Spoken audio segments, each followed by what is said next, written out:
Ya. Saya ucapkan selamat siang, selamat bertemu di dalam kasih Tuhan Yesus Kristus. Kalau saat ini menyikapi kondisi yang ada di dalam negara kita, yaitu bagaimana orang banyak yang bingung, cemas memikirkan virus corona yang saat ini sedang melanda. Tetapi kita harus ingat di mana kita mencari tempat yang paling aman. Saya percaya di dunia manapun, di negara manapun, tidak ada kita bisa cari tempat yang paling aman.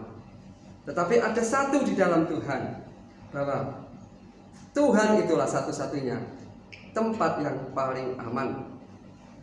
Dalam Mazmur 91 sering disampaikan hamba-hamba Tuhan yang perikopnya dalam lindungan Tuhan. Di situ dikatakan bagaimana orang yang ada di dalam naungan Tuhan, dia akan mendapat perlindungan. Saya akan bacakan aja ayat 14 dan 15. Sungguh hatinya melekat kepadaku, maka aku akan meluputkannya. Aku akan membentenginya, sebab ia mengenal namaku. Bila ia berseru kepadaku, aku akan menjawab. Aku akan menyertai dia dalam kesesakan. Aku akan meluputkannya dan memuliakannya. Nah, di sini dikatakan orang yang hatinya mau melekat kepada Tuhan. Melekat bukan hanya saat ibadah, saat memuji Tuhan, saat berdoa, saat mendengar firman Tuhan. Tetapi melekat di sini di segala tempat, dimanapun kita berada.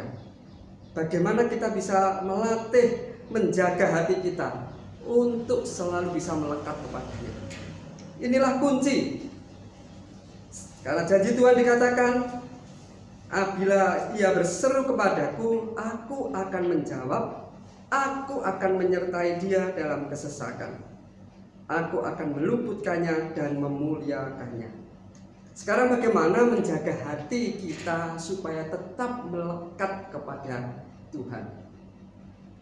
Di dalam Perjanjian Lama ada seorang tokoh Nuh, yaitu Kejadian 6 ayat 9. Saya baca di dalam Kejadian 6 ayat 9. Inilah riwayat Nuh.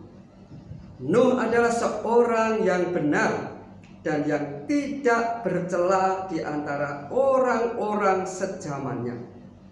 Dan Nuh itu hidup bergaul dengan Allah. Kunci di sini yaitu adalah Nuh adalah seorang yang benar dan tidak bercela di antara orang-orang sejamannya. Dari ayat ini kita lihat ditutup dengan dan Nuh hidup bergaul dengan Allah. Kalau kita lihat di sini yang membuat Nuh bisa bergaul dengan Allah yaitu kebenarannya. Dari kata Nuh seorang yang benar dan tidak bercela dibanding orang-orang sejamannya. Kita tahu di dunia ini, pada zaman ini, kondisi kehidupan manusia, moral manusia banyak yang sudah terkontaminasi dengan segala apapun yang membuat mereka moralnya banyak yang rusak. Dan kita sebagai orang percaya, bagaimana kita membawa hidup kita supaya tidak seperti arus orang dunia, yaitu tidak seperti orang-orang dunia. Dan inilah yang membuat kita bisa menikmati kedekatan dengan Allah dan menjaga hati kita supaya melekat. Dan kata kebenaran inilah itu menjadi gaya hidup. Bagaimana kita memiliki gaya hidup yang sesuai dengan firman Tuhan, yaitu hanya dengan kebenaran yang berpusat, yang bersumber dari firman Tuhan, membuat kita ada di dalam hadirat-Nya. Kebenaran itu adalah firman yang dikatakan dalam Yohanes pasal yang pertama ayat yang pertama. Pada mulanya adalah firman. Firman itu bersama-sama dengan Allah dan firman itu adalah Allah. Kebenaran yang mutlak sempurna dan tidak bisa dikompromikan dengan kebenaran yang ada di dalam dunia atau yang dari manusia. Dan kalau kita mau belajar, orang yang memiliki kebenaran yang mutlak daripada Tuhan itu sungguh luar biasa. Ayat yang saya baca di dalam 1 Yohanes pasal yang ketiga, mulai ayat 19 sampai 21. Inilah luar biasanya kalau kita memiliki gaya hidup kebenaran yang dari Tuhan. Saya baca mulai ayat 19, 1 Yohanes pasal 3 ayat 19 sampai 21. Demikianlah kita ketahui bahwa kita berasal dari kebenaran. Demikian pula kita boleh menenangkan hati kita di hadapan Allah. Sebab jika kita dituduh olehnya, Allah lebih besar daripada hati kita, serta mengetahui segala sesuatu. Saudara-saudaraku yang kekasih, jikalau hati kita tidak menuduh kita, maka kita mempunyai keberanian percaya untuk mendekati Allah.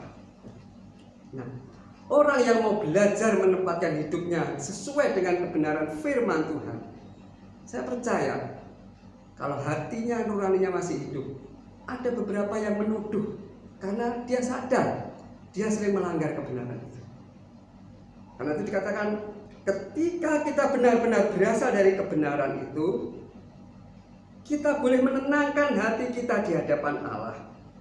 Sebab jika kita dituduhnya, Allah adalah lebih besar daripada hati kita, serta mengetahui segala sesuatu. Kalau hati kita sudah beres, benar-benar kita mau belajar mengutamakan kebenaran yang dari Tuhan daripada kebenaran kita sendiri. Karena kebenaran kita seringkali melanggar hati nurani, sehingga kita langgar terus. Apa yang menurut kita senang, kita suka, seringkali tanpa sadar kita melawan kebenaran firman Tuhan. Tetapi kalau hati nurani kita masih hidup menuduh, dan ketika kita mau bertobat membereskan hati kita yang mungkin saat ini masih ada kedengkian melihat keberhasilan orang, kepahitan menyimpan kesalahan orang lain, atau hati kita mungkin masih memikirkan pikiran-pikiran yang duniawi, pikiran-pikiran yang kotor, cabul, dan semua itu yang menguasai hati kita. Itulah yang membuat ketika kita mau mendekat Allah, jujur, secara jujur, hati kita menuduh, harus dibereskan. Karena ketika kita mau bertobat dan mengadakan pemberesan, kita nggak mau memiliki kepahitan, kita nggak mau lagi belajar untuk melawan kekudusan, kita menjauhi hal-hal yang najis. Saya percaya kita akan menikmati bagaimana kehubungan dengan Tuhan yang indah akan dipulihkan. Hati kita kembali bisa melekat kepada Dia, dan Tuhan, yaitu Yesus Kristus atau Bapa kita, Allah kita, benar-benar akan tinggal tetap dalam hidup kita. Dan kalau kita lihat terus ayat 22, dan apa saja yang kita minta, ayat 22 di dalam 1 Yohanes 3, dan apa saja yang kita minta, kita memperolehnya daripadanya, karena kita menuruti segala perintahnya dan berbuat apa yang berkenan kepadanya. Ayat 23, dan inilah perintahnya, supaya kita percaya akan nama Yesus Kristus anaknya, dan supaya kita saling mengasihi sesuai dengan perintah yang diberikan Kristus kepada kita. Perintah Tuhan yang paling utama hanya kasih. Artinya gimana kita beres dengan sesama kita, sehingga kita juga bisa menikmati hubungan yang indah, pemberesan dengan Tuhan.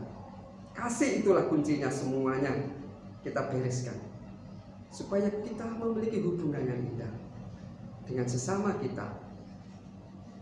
Di hadapan Tuhan kita akan menikmati bagaimana Allah yang penuh dengan kasih itu bisa menjamah kita, sehingga ketika kita menghadapi segala masalah, persoalan apapun yang di dunia ini, seperti saat ini, kita nggak perlu cemas, kita nggak perlu takut. Karena kalau Allah di pihak kita, dikatakan dalam Roma, siapa yang menjadi lawan kita? Andai kata ada peristiwa yang terburuk pun, justru itu yang terindah kalau kita bisa kembali kepada Tuhan. Sekalipun kalau Tuhan izinkan kita harus mati di dunia, karena itu adalah kepastian, lama atau cepat kita satu saat akan mati. Tapi kalau mati di dalam Tuhan, luar biasa. Ayat terakhir 24, barang siapa menuruti segala perintahnya, ia diam di dalam Allah dan Allah di dalam dia. Ini ya, hati yang melekat, artinya kita bisa menikmati bagaimana kehadiran Allah. Hadirat Allah itu selalu ada dalam hidup kita. Dan demikian kita ketahui bahwa Allah ada di dalam kita, yaitu Roh atau Roh Kudus yang telah Ia karuniakan kepada kita. Roh Kudus selalu hadir. Dia selalu berbicara. Dia selalu mengingatkan, jangan mengeraskan hati. Mari kita bereskan hidup ini. Karena kita sadar, waktu kita dipanggil kita nggak tahu. Waktu kita sudah dekat jauh kita nggak tahu. Yang perlu kita tahu, memang dunia ini bukan tempat kita, hanya sementara. Kerajaan Allah itu yang kekal. Itu yang Tuhan sediakan bagi orang yang benar-benar mengasihi Dia, yang mau hidup sesuai dengan kebenaran firman-Nya. Dan orang yang demikian sejak di dunia pun dia bisa menikmati bagaimana ketenangan, merasa aman, tidak takut apapun. Karena kalau Tuhan nggak mengizinkan, tidak akan sesuatu pun bisa terjadi dalam dirinya.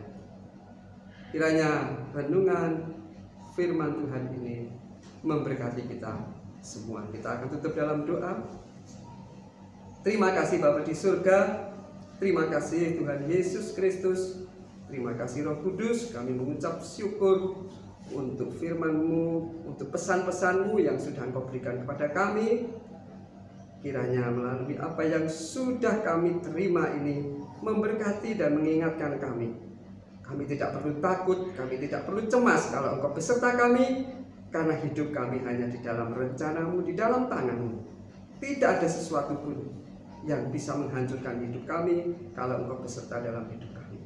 Engkau memberkati seluruh umat-Mu, orang-orang yang percaya kepada-Mu, yang sudah mendengarkan firman ini juga diberkati, sehingga mereka boleh menikmati tempat yang paling aman di dalam hidupnya, di dalam menyikapi segala kondisi apapun yang saat ini sedang terjadi.